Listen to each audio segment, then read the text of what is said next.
Hello friends, இன்றைய முக்கிய செய்தி என்ன அப்படின்னு பார்த்தீங்கன்னா, நேற்றைய நியூஸ் பேப்பர் செய்தி தான். என்ன அப்படின்னா, ஜூன் 4ஆம் தேதி வந்து பள்ளிகள் வந்து திறப்பு. அரசு பள்ளி காலி பணியிடங்களில் ரூபாய் 18,000க்கு தற்காலிக ஆசிரியர்கள் வந்து நியமிக்க சொல்லியிருக்காங்க. இதை பற்றி முழுமையான தகவல் வந்து உள்ள பார்க்கலாம். இதுதான் அது. என்ன அப்படின்னா, நேற்று நியூஸ் பேப்பர் செய்தி. ஜூன் 4 பள்ளிகள் திறப்பு. அரசு பள்ளி காலி பணியிடங்களில் ரூபாய் 18,000க்கு தற்காலிக ஆசிரியர்கள். ஜூன் 4ஆம் தேதி பள்ளிகள் திறக்கப்படுகின்றன.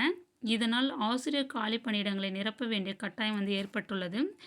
அரசு பள்ளிகளில் காலியாக உள்ள ஆசிரியர் பணியிடங்களை நிரப்ப வேண்டும் என்று பல்வேறு சங்கங்கள் வந்து தொடர்ச்சியாக வந்து குரல் கொடுத்து வருகின்றனர். ஆனால் ஒவ்வொரு முறையும் தற்காலிக ஆசிரியர்கள் நியமித்து தான் வந்துட்டு இருக்காங்க. இதன் மூலம் குறைந்த சம்பளத்தில் வேலை செய்ய வேண்டிய சூழல் வந்து காணப்படுது.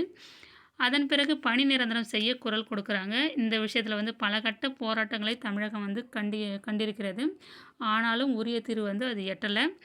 இந்த நிலையில் 2026-27 இந்த கல்வியாண்டில் தற்காலிக ஆசிரியர்களை நோக்கி பள்ளி கல்வித்துறை நகர்ந்து வருது. ஏற்கனவே என்ன நடைமுறை இருந்ததோ, தற்காலிக ஆசிரியர்கள் இருந்ததோ, அதே போல் இந்த ஆண்டும் வந்து அதே தான் எடுத்துகிட்டு வராங்க.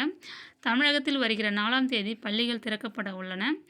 இந்த சூழலில் பல்வேறு பள்ளி தலைமை ஆசிரியர்களுக்கு தலைமை கல்வி அலுவலர், மாவட்ட கல்வி அதிகாரி ஆகியோர் வந்து முக்கியமான அறிவுறுத்தல்களை வந்து வழங்கியிருக்காங்க. என்ன அப்படின்னு பார்த்தீங்கன்னா, பள்ளிகள் திறக்கும் போதே ஆசிரியர்கள் வந்து முழுமையாக இருக்கணும். காலி பணியிடங்கள் இல்லாதவாறு பார்த்துக்கணும். ஒருவேளை காலி பணியிடங்கள் இருந்தால் தற்காலிக ஆசிரியர்கள் மூலம் நிரப்புவது அவசியம் அப்படின்னு சொல்லியிருக்காங்க. இந்த நடைமுறையை வழக்கமாக 1 மாதத்திற்கு முன்பே வந்து அவங்க செஞ்சுருக்கணும். ஆனால் நடப்பாண்டு தாமதமாக அறிவுறுத்தல்கள் வந்திருப்பதாக வந்து சேலத்தைச் சேர்ந்த அரசு பள்ளி ஆசிரியர் வந்து சொல்லியிருக்கிறாரு. எஸ்எம்சி எனப்படும் பள்ளி மேலாண்மை குழுக்கள் மூலம் தற்காலிக ஆசிரியர்களை தேடி பிடிப்பது மிகவும் சிரமமாக இருக்கிறதா சொல்கிறாங்க. முதலில் சரியான நபர்களை வந்து அடையாளம் காணணும். அவர்களுக்கு சம்பளம் பேசணும். அதற்கு அவர்கள் ஒத்து வரணும். பின்னர் வேலையில் சேரும் நாள் குறித்த விவரங்களை வந்து அவங்களுக்கு பகிரணும். இதில் வந்து சம்பள விஷயந்தான் வந்து சிக்கலாகி முன் வந்து நிற்கிறது அப்படின்னு சொல்லியிருக்காங்க. எவ்வளவு படிச்சிருந்தாலும், எவ்வளோ குவாலிஃபிகேஷன் நீங்கள் வச்சுருந்தாலும், 1 முதல் 12ஆம் வகுப்பு வரை எந்த வகுப்பிற்கு ஆசிரியராக சென்றாலும் அதிகபட்சமாக ரூபாய் 18,000 தான். அதுக்கு மேலே கிடையாது அப்படின்னு சொல்லியிருக்காங்க. இது தற்கால சூழலில் தனிநபருக்கோ குடும்பத்தை நடத்துவதற்கோ போதுமானதாக இல்லை அப்படின்ற குற்றச்சாட்டு வந்து நிலவி வந்துட்டுருக்கு. ஒருவேளை கடந்த ஆண்டு தற்காலிக ஆசிரியரை பணியில் சேர்த்திருந்தால் அவரே மீண்டும் தொடரலாம் அப்படின்றதும் சொல்லியிருக்காங்க. எப்படி பார்த்தாலும் சம்பள சிக்கல் தான் பெரிதாக வந்து எதிர்பார்க்கப்படுகிறது. ஜூன் 1ஆம் தேதி தற்காலிக ஆசிரியர் பணியில் சேர்வதாக வைத்துக்கொள்ளலாம். திடீரென பள்ளி கல்வித்துறை சார்பில் அறிவிப்பு வரும். அதில் வந்து ஜூன் 10ஆம் தேதி முதல் மட்டுமே சம்பளம் போடப்படும் என்று வழிகாட்டுதல் வந்து இடம்பெறும்.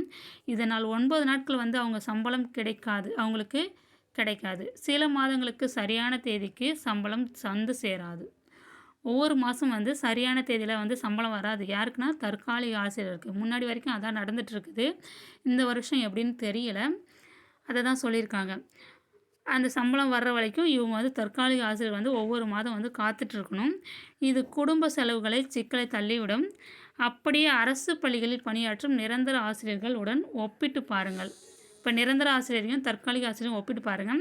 நிரந்தர ஆசிரியர்களுக்கு மாதம் 1ஆம் தேதி பிறந்தாலே முழு சம்பளம், சிஎல், எஸ்எல் என பல்வேறு விதமான விடுப்புகள் எடுத்துக்கொள்ள அனுமதி, வேலை நேரத்தில் சலுகை என பலவும் கிடைக்கும். ஆனால் இவர்களுக்கு நிகராக வேலை செய்யும் தற்காலிக ஆசிரியருக்கு மட்டும் சம்பளத்தில் ஏன் கிடுக்குப்பிடி என்ற கேள்வி வந்து முன்னாடி வச்சுருக்குறாங்க. இது தவிர தற்காலிக ஆசிரியர் நியமனத்தில் போதிய கல்வி தகுதியுடன் இருக்கிறார்களா என்பதை வந்து உறுதி செய்யணும் அப்படின்னு சொல்கிறாங்க. ஏன்னா டெட் தேர்வு தேர்ச்சி பெற்ற பலர் வந்து வேலைக்காக காத்துட்ருக்காங்க. இவர்களுக்கு பணி வாய்ப்பு அளிக்கும் போது கற்பித்தல் தரம் வந்து உறுதி செய்யப்படும். ஆனால் வாழ்வாதாரத்திற்கு ஏற்ப சம்பளம் என்பதை உறுதி செய்ய வேண்டும் என்று பல்வேறு ஆசிரியர் சங்கங்கள் வந்து வலியுறுத்திட்டு வந்துட்டுருக்காங்க. இதுதான் வந்து நேற்றைய செய்தி. இந்த வீடியோ உங்களுக்கு பயனுள்ளதாக இருக்கும்னு நான் நம்புகிறேன். Thank you friends.